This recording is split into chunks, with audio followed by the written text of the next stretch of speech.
Lơ với là ơi nó tới một cây xin ơi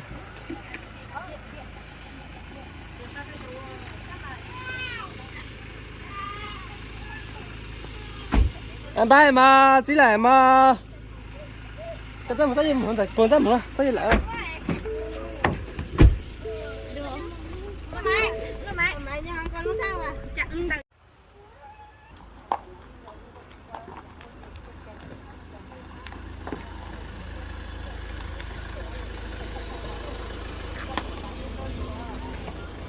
Hello, nhớ rồi, tại này bé thành viên trong nhóm đấy, bé mình nói hết từ nào nó một từ lúc tao.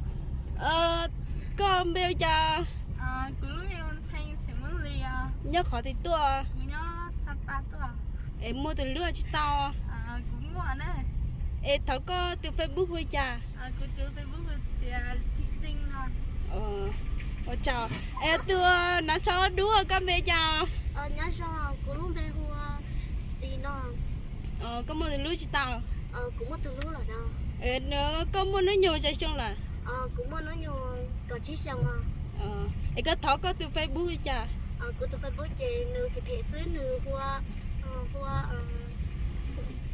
hua xì nhỏ con nó đấy Chào. Từ nó cho từ ba con bây giờ. nhớ rồi cứ lúc đây hôm mày nhớ rồi để đang cứ lúc đây hôm mày thì sẽ muốn đi cái gì tao có từ đấy Thấu có từ Facebook thôi cha. của từ Facebook Lý Thị Mai nè Chào. Từ nó cho mà không cho con bây giờ. nhớ cho cứ lúc về show nó cứ sảnh mấy show á Ê có nó nhiều mấy cha.